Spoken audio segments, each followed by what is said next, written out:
Ready की तरह just 24 घंटे में एनकाउंटर हुआ था, ताकि एक के साथ होगा ना तो सब सुधर जाएंगे, फिर हम भी सेफ हैं। उसे फांसी दो या उसे गोली मारो, जल्दी से। जैसे हमारी बेटी गई है उसी तरह वो भी जाना चाहिए। हरियाणा का फरीदाबाद में एक 20 वर्षीय छात्रा को सरेआम गोली मार दी जाती है, हत्या कर दी जाती है। दूसरे ज़िले से आकर अपराधी आता है और हत्या कर जाता है। अपराधी हम इसलिए कह रहे हैं, हम बात कर रहे हैं निकिता हत्याकांड की, और जो आरोपी युवक है वो पुलिस के अनुसार और भी आपराधिक गतिविधियों में शामिल रहा है। और ग्राउंड जीरो पर मैं यहाँ पर निकिता के घर में मौजूद हूँ। केंद्रीय राज्य मंत्री यहाँ पर आपने देखा कि आए हुए हैं, भाजपा जिलाध्यक्ष गोपाल शर्मा, पार्षद हैं यहाँ पर जयवीर खटाना, तमाम जो लोग हैं आज इस दुख की घड़ी में साथ खड़े हैं। जो पीड़ित परिवार है उनको ढांढस बंधाने के लिए कहीं ना कहीं जो बेटियों की सुरक्षा को लेकर निकिता हत्याकांड के बाद एक बार फिर से ज्वलंत हो गया है। और बड़े दुख की बात है कि जब कोई बेटी दम तोड़ जाती है उसके बाद सरकारें जागती हैं, उसके बाद प्रशासन जागता है।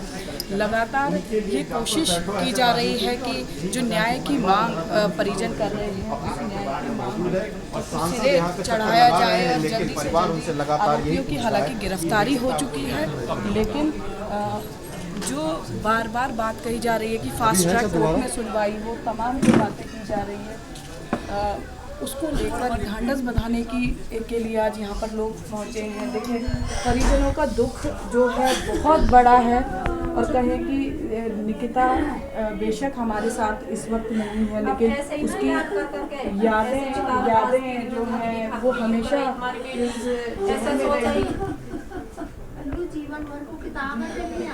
माँ का दिल जो है, माँ अपनी बेटियों के सबसे ज़्यादा करीब होती है और उनका दुख जो है कोई नहीं बांट सकता। बहन यहाँ पर मौजूद है, बाकी परिजन मौजूद है, बहुत कोशिश कर रहे हैं कि उस माँ को एक दिलासा दे सके, लेकिन शायद उनका जो माँ है उनका मन ये मानने को तैयार नहीं है कि उनकी बेटी अभी दुनिया में नहीं है, वो वापस नहीं आएगी। हम भी अपनी तरफ से कोशिश करेंगे कि जो पीड़ित परिवार है, हम जितना हम पर बन पाएगा हम उनकी आवाज़ प्रशासन तक पहुँचाएंगे। आप बहन हैं निकिता से लास्ट आपकी कब बात हुई? क्या कहा था निकिता ने? कुछ नहीं कहा था, बहुत खुश थी, बोलते मंडे को मिलेंगे, लास्ट पेपर है दीदी, अच्छे से पार्टी खाएंगे पीएंगे, बस ये। तो कुछ इस तरह से बोला था कि लड़का जो कुछ भी बात नहीं थी, बहुत ज़्यादा खुश थी, कुछ भी बात नहीं थी, कुछ भी बहुत हैप्पी थी, फ्रेंड्स के साथ थी, कुछ लग ही नहीं रहा था कि कुछ होगा ऐसा। तो ऐसा एकदम से क्या हुआ? ये भी कहा जा रहा है कि बात करी थी 2 दिन पहले। बिल्कुल भी बात नहीं की थी, करती तो हमें तो बताती, हमसे तो सारी बातें शेयर करती थी, कुछ भी नहीं था ऐसा। ये 3-4 सिस्टर हैं आपस में सारी बातें शेयर करती है, ऐसा कुछ नहीं था कि जो उसने कोई वैसी बात की हो। परिवार क्या मांग कर रहा है? आपने देखा केंद्रीय मंत्री बाहर बैठे हैं, आश्वासन सभी देके जा रहे हैं, नेता सारे आ रहे हैं, क्या लगता है आपको कहाँ एक टीस अभी रह गई है? हमें यही टीस है कि हमारी बेटी को न्याय मिलना चाहिए, उसे फांसी होनी चाहिए, उसे फांसी दो या उसे गोली मारो, जल्दी से। जैसे हमारी बेटी गई है उसी तरह वो भी जाना चाहिए। जहाँ हमारी बेटी गई वहाँ वो भी जाना चाहिए। एनकाउंटर हुआ था ना प्रियंका रेड्डी के केस में, ऐसा। हाँ जी, जैसा हैदराबाद में हुआ 24 घंटे का एनकाउंटर, ऐसा ही होना चाहिए। प्रियंका रेड्डी को इंसाफ मिला था, तो कितना टाइम लगा है, क्या भरोसा। प्रियंका रेड्डी की तरह ही इंसाफ चाहिए। प्रियंका रेड्डी की तरह जस्ट 24 घंटे में एनकाउंटर हुआ था, ताकि एक के साथ होगा ना तो सब सुधर जाएंगे, फिर हम भी सेफ हैं। जैसे योगी हमारे लिए कब लेंगे कोई लड़की सेफ न कोई एक्शन ही नहीं ले रहा हमारे लिए इस बात को लेकर के हम सेफ नहीं है। जब वो उस लड़की को गोली मारी जा सकती है तो हम लोगों को भी। जी देखिए, बहुत बड़ी बात कही है कि आज ये महिलाएं यहाँ पर बैठी हैं, किसी भी उम्र की हो, लेकिन हर किसी के मन में अपनी सुरक्षा को लेकर भय है। नहीं मैम, आप एक बात बताओ, इस बेटी को हम क्या सोच के पाले कि 20 साल बाद कोई आएगा और गोली मार के चला जाएगा? ये सोच के पाले हम अपने बच्चों को, और उन्हें ये बताएं कि जी लो बेटा जितना जीना है, फिर कोई हैवान आएगा उसके बाद तुम्हें जीना उसके बाद नहीं है। तुम्हें मार के चला जाएगा। यही सब सिखाया हम अपने बच्चों को आज हम फिर हैं क्या सोच के पाले हम अपने बच्चों को? बताओ ना, मैं क्या सोच के पालूं अपनी बेटी को कि तेरी मौसी के साथ होगा एक दिन। जी, हम ये नहीं है कि बेटियों को गलत सिखा रहे हैं। हमारी बेटियां पढ़ लिख के आदमियों के कंधे से कंधे मिला करके चले, इसलिए कमाने वाली बेटियां पैदा करते हैं। पहले हम ये लोग ये सिखाते थे बेटियां सिर्फ घर बसाएं और घर चलाएं। अब हम ये सिखाते हैं बेटियों के कि आगे चलकर अपने आदमी के कंधे से कंधा मिला करके चलो, उनका साथ दो हर एक परेशानी में। और इस तरह के लड़के पैदा हो जाएंगे तो वो साथ देंगे, वो तो मारेंगे ही। कहीं ना लगता है कि जो माँ बाप की परवरिश है उसमें वो कमी गलत है। गलत है। अब सीधे माँ बाप को कहना चाहिए बेटियों लड़कों के को हाथ में सिखाया ही गन दो नहीं जा और रहा सीधे कि सूट दो। जैसे अपनी बहन है से दूसरों की बहन है उनकी इज्जत करो। क्यों रेप हो रहे हैं यहाँ पे, क्यों छेड़छाड़ होती है? ओल्ड पे 2 साल पहले एक लड़की का रेप हुआ था, वहाँ पे एक पीसीआर नहीं होती है ना, वहाँ पे लाइटिंग है, कुछ भी नहीं है वहाँ पे। लड़कियाँ ऐसे ही हैं, बस पीसीआर सुबह होती है, रात को होनी चाहिए ना, रात को डर है, रात को कुछ भी नहीं है वहाँ पे। आंटी जी, जो बेटा है आपका, हम आपकी बेटी वापस नहीं लौटा सकते हैं, लेकिन आप इस मुश्किल घड़ी में हम सब आपके साथ है, पूरा देश आपके साथ खड़ा है। जो बेटा है उसने भी ये डर जताया है कि उसको भी जान का खतरा हाँ, है। उसको भी जान का खतरा है। फैमिली की सेफ्टी चाहिए मुझे, इंसाफ हमारे चाहिए। भाई को चीज़ दो ही डिमांड है बस मेरी, मेरे परिवार को सेफ्टी। अगर उसे भी कुछ हो गया तो फिर क्या क्या बचेगा? कुछ सपने संजोए थे आपने निकिता को लेकर? निकिता सपने खुद ही संजो लेती थी, हमें तो वो अपने सपने बताती थी।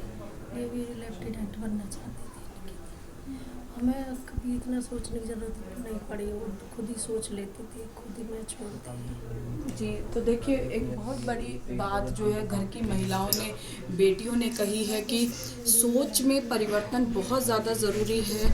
जो माँ बाप हैं उनकी जिम्मेदारी बनती है कि वो इस सोच को विकसित ही ना होने दें कि कोई बेटा, कोई लड़का जो है इस तरह की हरकत कर सके।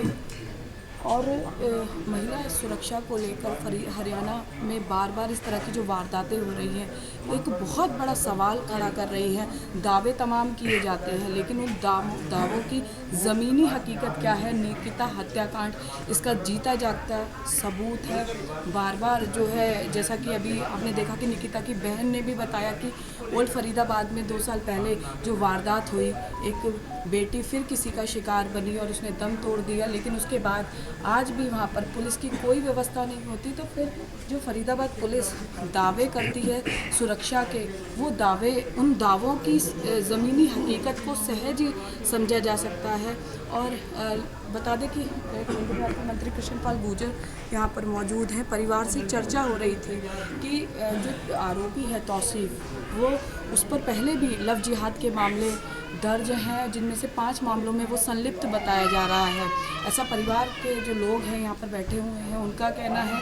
जिस स्कूल में पढ़ता था तौसीफ, निकिता का सीनियर था, और वहाँ भी उसकी जो गतिविधियाँ थी वो उन्हें लेकर स्कूल प्रबंधन कई बार ऑब्जेक्शन उठा चुका था, जिसके कारण बताया जा रहा है कि उसे स्कूल से भी निकाल दिया गया था। साथ ही एक और चर्चा बनी हुई है कि 2018 में जो अपहरण का मामला सामने आ रहा था, तो तौसीफ की तरफ से यह बात सामने कही जा रही थी कि मेडिकल की पढ़ाई करना चाहता था, लेकिन गिरफ्तारी के कारण वो मेडिकल की पढ़ाई नहीं कर पाया, जिसके कारण निकिता से रंजिश रखता था। लेकिन आपको बता दें कि इस बात को सिरे से खारिज कर दिया है परिवार ने, परिवार के लोगों ने। बल्कि उनका कहना है कि ना तो वो जानते थे उस तौसीफ को, ना उसके बारे में 2018 के बाद किसी तरह की चर्चा हुई, और ना ही उन्होंने उनके उस लड़के को कभी देखा है।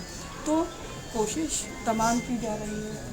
महिला सुरक्षा को लेकर बार बार केंद्रीय राज्य मंत्री जो हैं उन्होंने आश्वासन दिया है। लव जिहाद को लेकर भी हरियाणा सरकार कानून बनाने की बात करती है, लेकिन दूसरा शासनकाल चल रहा है भाजपा सरकार का, लेकिन अभी तक इस मामले में हरियाणा सरकार की तरफ से कोई गंभीर रुख नहीं अपनाया गया है। यही कारण है कि हरियाणा की बेटियां लगातार लव जिहाद का शिकार हो रही हैं, और निकिता के बाद कोई और बेटी इसका शिकार न बने, इसके लिए बहुत ज़्यादा जो है सख्त रुख अपनाने की ज़रूरत है। और ऐसे अपराधियों को एक नज़ीर पेश हो, ताकि वो और किसी बेटी को अपना शिकार ना बना सके। इसके लिए कानून व्यवस्था चाक चौबंद करने की ज़रूरत है। फरीदाबाद से पूजा शर्मा, पंजाब केसरी।